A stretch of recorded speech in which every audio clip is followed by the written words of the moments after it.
Hello दोस्तों, कैसे हैं सब। मेरा नाम है हिमांशु और मैं स्वागत करता हूं आप सबका आपके अपने चैनल कॉमिक वर्ल्ड पर। तो चलिए दोस्तों, शुरू करते हैं मनोज कॉमिक्स में राम रहीम सीरीज की अगली कॉमिक्स मौत बेचने वाले का दूसरा भाग। खिड़की काफी ऊंची थी। तुम मुर्गा बन जाओ, तुम्हारी पीठ पर चढ़कर मैं आसानी से खिड़की तक पहुंच जाऊंगा। मुर्गा तो मैं बन जाऊंगा भैया, लेकिन कहीं ऐसा ना हो भीतर कोई हमें मुर्गों को हलाल करने के लिए इंतजार में तैयार बैठा हो। ईश्वर ने शायद ऐसा कसाई वही पैदा नहीं किया। तुम देर ना करो। और रहीम के मुर्गा बनते ही लगता है मेरी जिंदगी मुर्गा बनते बनते ही खत्म हो जाएगी। राम खिड़की फांद कर भीतर पहुंचा। उसने जेब से पेंसिल टॉर्च निकालकर जला ली। ड्राइंग रूम मालूम पड़ता है। अब जल्दी से रहीम को भी अंदर ले आना चाहिए। निश्चिंत होने पर भीतर कोई खतरा नहीं। चलो थामो मेरा हाथ। फिर राम ने रहीम का हाथ थामकर उसे भी भीतर खींच लिया। चले आओ, लेकिन किसी भी खतरे से निपटने के लिए तैयार रहना। चिंता मत करो। लेकिन जैसे ही वे उस कमरे से बाहर निकले, धा धा धा आई, ये फायर और चीख चीख रतनलाल की लगती है और उस तरफ से आई है। चलो। और दोनों पूरी शक्ति से उसी तरह भागे जिधर से चीख और फायरिंग की आवाज आई थी। वह देखो, उस कमरे में प्रकाश है। शायद वहीं से फायरिंग और चीख की आवाज आई थी।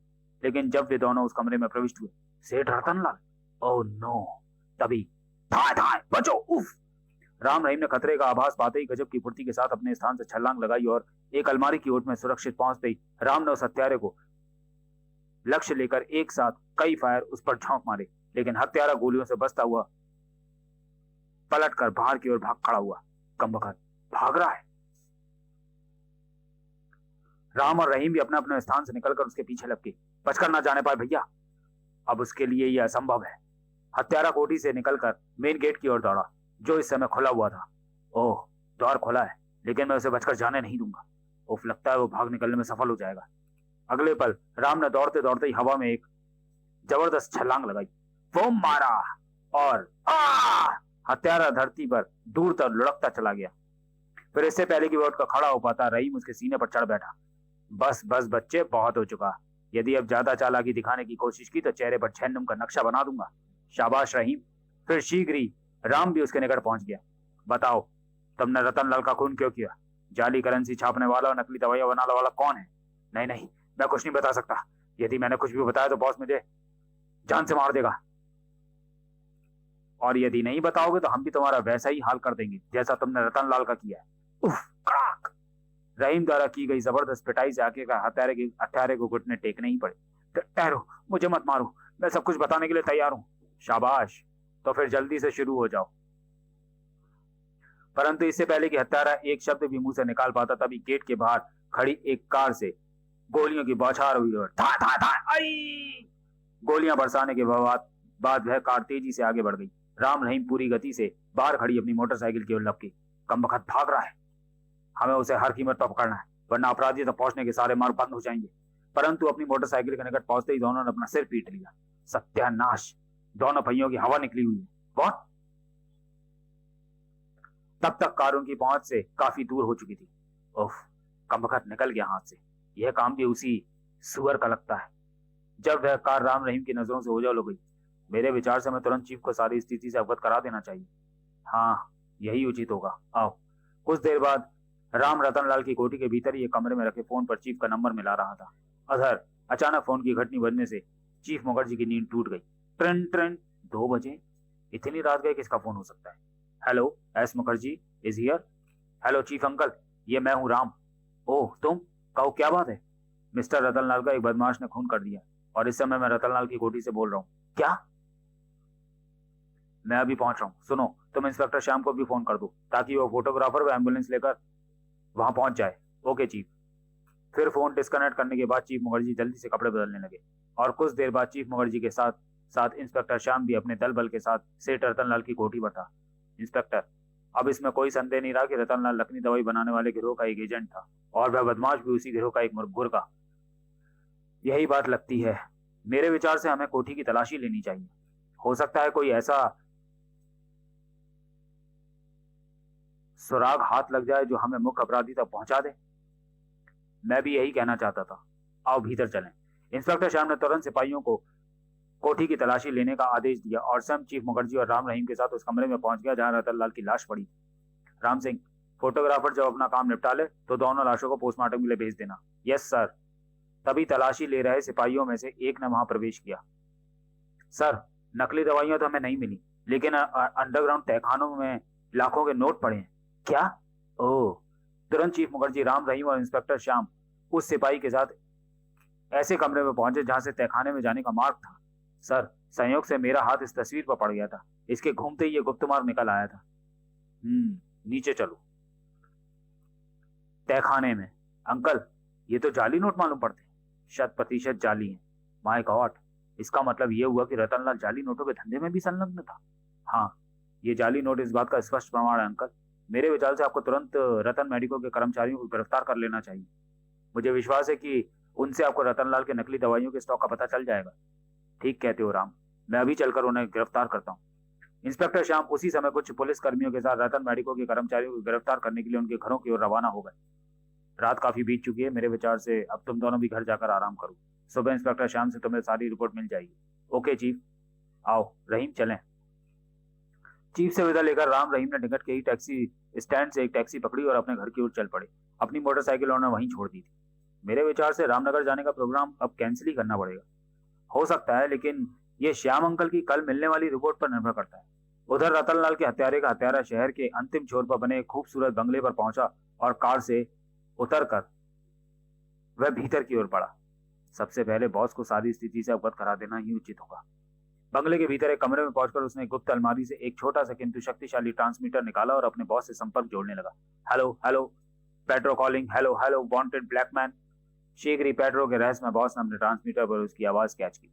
Yes Blackman receiving. तुम कौन बोल रहे हो? मैं पेट्रो बोल रहा हूँ बॉस। रिपोर्ट। बॉस, आपके आदेश टूनी ने रतनलाल को ठिकाने लगा दिया था, लेकिन वह खुद भी राम रहीम के शिकंजे में फंस गया था, अतः मजबूरी में मुझे उसे भी ठिकाने लगाना पड़ा। वेरी गुड, ये तुमने बहुत अच्छा किया। हम ये कदापि पसंद नहीं करते कि पुलिस को हमारे बारे में एक शब्द भी मालूम हो। हम तुमसे प्रसन्न हैं। धन्यवाद बॉस। मेरे लिए कोई और आदेश? हाँ सुनो, रतनलाल की कोठी की तलाशी में पुलिस के हाथ हमारे जाली नोट लग चुके हैं और पुलिस रतनलाल के तीनों सेल्समैन को गिरफ्तार करने के चक्कर में है। तुम्हें उनमें से एक सेल्समैन केशव का मुंह किसी भी कीमत पर बंद करना है। समझ गया बॉस, आप निश्चिंत रहें। गुड, बाकी बातें सुबह होंगी। Over and all. Okay boss, over and all. शुक्र है बॉस मेरे कार्य से नाराज नहीं है। अब जल्दी से केशव की टोल लूं, कहीं ऐसा ना हो कि मेरे पहुंचने से पहले ही पुलिस उससे सब कुछ उगलवा ले।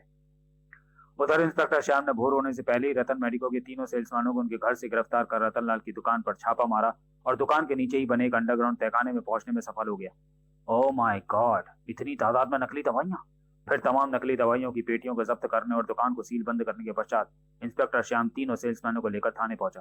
क्या नाम है तुम लोगों के? कमल, सुरेश, केशव। ये नकली दवाइयां तुम्हारी दुकान पर कहाँ से आती थी और इनका निर्माण करने वाला कौन है और इनकी फैक्ट्री कहाँ है? ये हमें नहीं मालूम। खामोश। सुनो, तुम तीनों की भलाई इसी में है कि सबको सच सच बता दो, वरना याद रखो मार मार कर खाल उतार दी जाएगी। हम सच कहते हैं इंस्पेक्टर साहब, हमें इसके सिवा कुछ मालूम नहीं। एक काले रंग की वैन हर सप्ताह आती थी और कुछ पेटियां उतार कर चली जाती थी। उन पेटियों को रतन सेठ केशव द्वारा ही अंडरग्राउंड गोदाम में रखवाते थे और केशव ही उनके कहने पर वह दवाइयां वहां से लाकर ग्राहकों को देता था। हाँ साहब, ये सच है। यानी तुम दोनों यह कहना चाहते हो कि केवल केशव ही इस संबंध में जानता है? जी हाँ सेठ जी, इस पर हम सबसे ज्यादा विश्वास करते थे। तुरंत इंस्पेक्टर श्याम की खूनी दृष्टि केशव के चेहरे पर स्थिर हो गई। मेरे विचार से अब तुम झूठ नहीं बोलोगे और जो कुछ जानते हो सच सच बता दोगे। ये झूठ बोलते हैं, मुझे कुछ नहीं मालूम। इनकी तरह मैं भी सेठ की हर बात से अनभिज्ञ हूं। क्रोध से विभरता हुआ श्याम एकदम से केशव पर टूट पड़ा। कुत्ते सुअर, तब बातों से नहीं लातों से मानोगे। आई उफ, बताओ। नहीं नहीं, मुझे कुछ नहीं मालूम।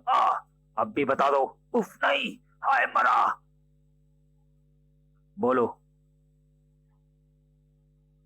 सच्चाई बताने को तैयार हो या नहीं? शीघ्र ही। ठहरिए ठहरिए, मुझे और मत मारिए। इंस्पेक्टर साहब, मैं सब कुछ बताने के लिए तैयार हूँ। गुड। अब आए रास्ते पर। उसी समय पेट्रो पुलिस स्टेशन के ठीक सामने की इमारत की एक खिड़की पर मौजूद था। कमबख्त ने घुटने टेक दिए। अब देर करना उचित नहीं होगा। बताओ, ये नकली दवाएं कौन बनाता है और इनका कारखाना कहाँ है? ध्यान रहे, एक भी बात झूठ निकली तो। नहीं नहीं, मैं सब कुछ सच सच बताऊंगा। दवाएं कौन बनाता है यह तो मुझे नहीं मालूम, लेकिन दवाइयां और जाली करेंसी। ओ नहीं, गाली लगते ही केशव के प्राण पखेरु उड़ गए। इंस्पेक्टर शाम को समझते देर नहीं लगी कि गोली कहां से चलाई गई है, अतः वह तुरंत चीख उठा, सिपाहियों, हत्यारों से मारक है, जल्दी से इमारत को चारों ओर से घेर लो, वह बचकर निकलना नहीं चाहिए। Yes sir. लेकिन जैसे ही श्याम सिपाहियों के साथ थाने से निकलकर सड़क पर पहुंचा, ठीक उसी समय पेट्रो सामने की इमारत से निकलकर एक तरफ खड़ी अपनी कार की ओर दौड़ पड़ा। खबरदार रुक जाओ वरना गोली मार दूंगा। परंतु पेट्रो रुका नहीं और कार में सवार होकर भाग निकला। इंस्पेक्टर श्याम ने फायरिंग कर कार का टायर बस्ट करना चाहा, लेकिन उसे सफलता नहीं मिली और कब वक्त निकल गया। अगले दिन भोर का उजाला फैलने के साथ ही टेलीफोन की घंटी बजी और राम रहीम की नींद टूट गई। Train train. इस कमबख्त टेलीफोन ने भी नाक में दम कर रखा है, न रात को चैन न दिन को चैन। जी चाहता उठाकर फाड़ फेंक दूं। जरूर फेंक देना, लेकिन इससे पहले मैं फोन सुन तो लूं। Hello, Ram speaking. राम, मैं इंस्पेक्टर श्याम बोल रहा हूँ। रतन मेडिको के 3 सेल्समैनों में से एक व्यक्ति केशव का थाने में ही खून कर दिया गया। क्या?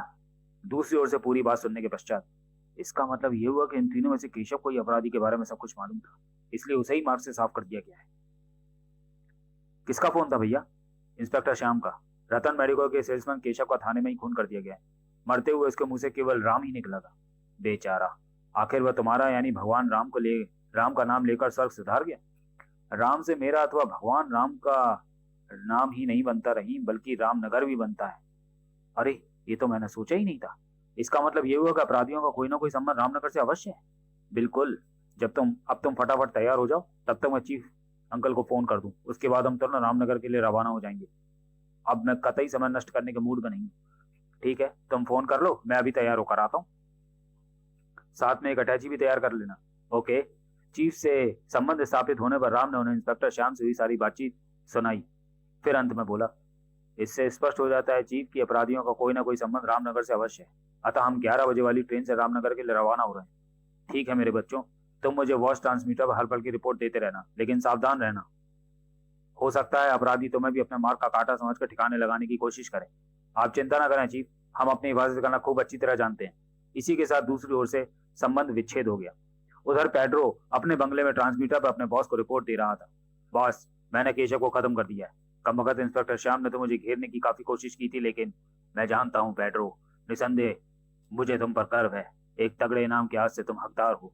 लेकिन सुनो, वे दोनों खतरनाक छोकरे राम रहीम हमारे काम में जरूरत से ज्यादा रुकावट डालने की कोशिश कर रहे था। मैं चाहता हूँ कि उन दोनों का किस्सा भी हमेशा हमेशा के लिए खत्म कर दिया जाए। आपके हुक्म की देर है बॉस। कल सुबह तक उनकी लाशों का भी किसी को पता नहीं चलेगा। गुड। सुनो, कुछ देर बाद रामनगर जाने के लिए वे दोनों छोकरे 11 बजे की ट्रेन पकड़ने वाले हैं, और मैं चाहता हूँ कि रामनगर पहुंचने से पहले उन दोनों की समाधि ट्रेन नहीं बन जाए। समझ गया बॉस? अब आप जरा भी चिंता ना करें। सुनो, जिस ट्रेन से वे दोनों जा रहे हैं उसी ट्रेन और उन्हीं के कंपार्टमेंट की एक टिकट कुछ देर में तुम्हारे पास भी पहुंच जाएगी। बहुत अच्छा बॉस, तब तक मैं बाकी की तैयारी पूरी की लेता हूँ। ट्रांसमीटर ऑफ करने के पश्चात आश्चर्य, बॉस को पुलिस के साथ साथ हमारी गतिविधियों का भी पहले से ही कैसे पता चल जाता है? उसे कैसे मालूम हुआ कि राम रहीम 11 बजे वाली ट्रेन से रामनगर जा रहे हैं? इधर राजगढ़ रेलवे स्टेशन। जल्दी करो रहीम, 11 बजने में केवल 5 मिनट ही शेष है। चिंता मत करो, सिर्फ 3 मिनट में ही अपने कूपे में होंगे। रामनगर जाने वाली ट्रेन अपने प्लेटफॉर्म पर तैयार खड़ी थी। इस बोगी में ही हमारी रिजर्वेशन है, चले आओ। शुक्र है कम से कम डिब्बे को तलाश करने में तो समय बर्बाद नहीं करना पड़ा। और राम रहीम जैसे ही अपनी सीटों पर पहुंचे, ट्रेन विसल देने के पश्चात स्टार्ट हो गई। बिल्कुल ठीक समय पर पहुंचे। हाँ, लेकिन अब देखना यह है कि हम रामनगर भी ठीक ठाक पहुंचते हैं या नहीं। लो, इस बैग को भी वहीं रखो। उसी कंपार्टमेंट में पेट्रो का भी रिजर्वेशन था। रामनगर, छोकरो, रामनगर तो क्या, अब तो अपना शहर भी नहीं देख पाओगे तुम। मेरे विचार से हम सुबह तक रामनगर पहुंचेंगे। हाँ, सुबह 8 बजे के लगभग 1 घंटे तक लगातार दौड़ते रहने के पश्चात ट्रेन जब एक जंक्शन पर रुकी तो पेट्रो अचानक अपनी सीट से उठ खड़ा हुआ। माफ कीजिएगा, मुझे यहीं उतरना है। ऑफ कोर्स, लीजिए, आगे बढ़िए। ट्रेन से नीचे उतरते ही पेट्रो से एक आदमी टकराया। क्या रहा? टाइम बम मैंने उन दोनों की सीट के नीचे रख दिया है। ठीक 15 मिनट बाद फटेगा। और इधर राम रहीम के कंपार्टमेंट में, चोर चोर, पकड़ो पकड़ो, हाय मेरा बैग। खबरदार, जो मेरे सामने कोई आया। चोर चोर, अरे कोई पकड़ो उसे, वो मेरा सारा रुपया ले गया। वह कमबख्त हमारे सामने ही दिलेरी दिखा रहा है, अभी चखाता हूं मजा। चोर पकड़े जाने के भय से बजाय प्लेटफॉर्म पर उतरने के दूसरी ओर से उतर कर पटरियों पर दौड़ पड़ा। रहीम, उसके चाकू से सावधान रहना। चिंता ना करो, रुक जाओ वरना जान से हाथ धो बैठोगे। आने दो, इन चूहे के बच्चों से तो मैं निपट लूंगा। जब रहीम ने चोर को रुकते नहीं देखा तो उसने हवा में एक जबरदस्त लंबी उछाल मारी और हमारे रहते तुम बचकर नहीं जा सकते बेटा। आ! गिरने के बाद चोर ने गजब की फुर्ती के साथ उड़ना चाहा, लेकिन तब तक राम भी उसके सिर पर पहुंच चुका था। माफ करना भाई, तुम्हारा खेल यहीं खत्म कर रहा हूँ। तभी कुछ लोगों के साथ पुलिस भी वहां पहुंची। लीजिए इंस्पेक्टर साहब, आपका शिकार हाजिर है। सिपाहियों, डाल दो इसके हाथों में हथकड़ियां। धन्यवाद बच्चों, हम तुम्हारे आभारी हैं। इस सुअर ने काफी समय से रेल यात्रियों को परेशान कर रखा था। यह हमारा कर्तव्य था इंस्पेक्टर, अब हमें इजाजत दीजिए। उसी समय वह स्त्री भी वहां पहुंच गई जिसका बैग चोर लेकर भागा था। कहाँ है मेरा बैग? हाय मेरा बैग। घबराइए नहीं, आपका बैग बिल्कुल सुरक्षित है, ये लीजिए। तभी ट्रेन ने विसल दी। मी ओह, ट्रेन चलने वाली है, और रहीम चलें। और राम रहीम के साथ साथ वह स्त्री भी ट्रेन की ओर बढ़ चली। क्या पेड्रो द्वारा छिपाया गया टाइम बम राम रहीम को मौत के घाट उतार सका? क्या मौत बेचने और देश की अर्थव्यवस्था को अव्यवस्थित करने वाले अपराधी पकड़े जा सके? ब्लैक मैन उर्फ मुख्य अपराधी को राम रहीम की गतिविधियों की जानकारी पहले से ही कैसे हो जाती थी? ब्लैक मैन जाली नोट और नकली दवाइयों का निर्माण करके आखिर अपना कौन सा प्रतिशोध पूरा करना चाहता था? इन सभी प्रश्नों का उत्तर जानने के लिए इंतजार कीजिए राम रहीम सीरीज की अगली कॉमिक्स कानून का शिकंजा का। तब तक के लिए धन्यवाद।